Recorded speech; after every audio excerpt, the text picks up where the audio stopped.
വനനിയമ ഭേദഗതിയുടെ കരടിന്റെ മലയാള പരിഭാഷ പുറത്തുവിട്ട് വനംവകുപ്പ്. അഭിപ്രായങ്ങളും നിർദ്ദേശങ്ങളും സ്വീകരിക്കുന്ന അവസാന തീയതിക്ക് തൊട്ടുമുമ്പാണ് മലയാള പരിഭാഷ പുറത്തുവിട്ടത്.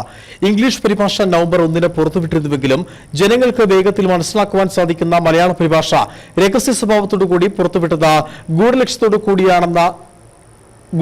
കൂടിയാണെന്നാണ് ഉയരുന്ന ആരോപണം.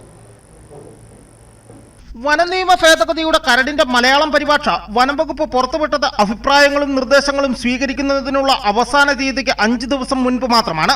നിയമസഭാ വെബ്സൈറ്റിൽ കഴിഞ്ഞ മാസം 26-നാണ് മലയാളം പരിഭാഷ അപ്ലോഡ് ചെയ്തത്. ഇക്കാര്യം പത്രക്കുറിപ്പിലൂടെ വകുപ്പ് പുറത്തുവിട്ടതുമില്ല. കഴിഞ്ഞ മാസം 31-ന് അഭിപ്രായങ്ങളും നിർദ്ദേശങ്ങളും സമർപ്പിക്കേണ്ട കാലാവധി അവസാനിച്ചിരുന്നു. ഒട്ടേറെ സാധാരണക്കാരെ ബാധിക്കുന്ന നിയമ ഭേദഗതിയെക്കുറിച്ച് അഭിപ്രായങ്ങൾ അറിയിക്കാൻ കൂടുതൽ സമയം വേണമെന്ന ആവശ്യം ശക്തമാണെങ്കിലും വനംവകുപ്പ് ഇനിയും അത് അംഗീകരിച്ചിട്ടില്ല. മലയാളം പരിഭാഷയിലൂടെയാണ് ജനങ്ങൾ വനനിയമ ഭേദഗതിയെക്കുറിച്ച് കൂടുതൽ മനസ്സിലാക്കുന്നത്. കരട് ഭേദഗതി ആദ്യം ഇംഗ്ലീഷിലാണ് തയ്യാറാക്കിയത്. ഇംഗ്ലീഷ് പരിഭാഷ നവംബർ 1-ന് നിയമസഭാ വെബ്സൈറ്റിൽ പ്രസിദ്ധീകരിച്ചിരുന്നു. വനം അഡീഷണൽ ചീഫ് സെക്രട്ടറി KR ജ്യോതിലാലിന്റെ ഇമെയിലിലും ഔദ്യോഗിക വിലാസത്തിലും അഭിപ്രായങ്ങളും നിർദ്ദേശങ്ങളും അറിയിക്കണമെന്ന് കഴിഞ്ഞ മാസം 20-ന് മന്ത്രി AK ശശീന്ദ്രന്റെ ഓഫീസിൽ നിന്ന് അറിയിച്ചിരുന്നു. കരടിലെ വ്യവസ്ഥകളിൽ പലതും വിവാദമായ സാഹചര്യത്തിലാണ് മലയാള പരിഭാഷ പുറത്തിറക്കുവാൻ വകുപ്പ് നിർബന്ധിതരായത്.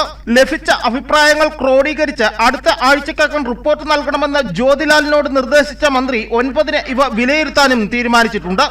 ഈ സാഹചര്യത്തിൽ കരട് ഭേദഗതിയുടെ മലയാള പരിഭാഷ പരിശോധിച്ച് അഭിപ്രായങ്ങൾ നൽകാൻ പൊതുജനങ്ങൾക്കും സംഘടനകൾക്കും വനം വകുപ്പ് അവസരം നിഷേധിക്കുകയാണെന്നും കർഷക സംഘടനകൾ ആരോപിക്കുന്നു.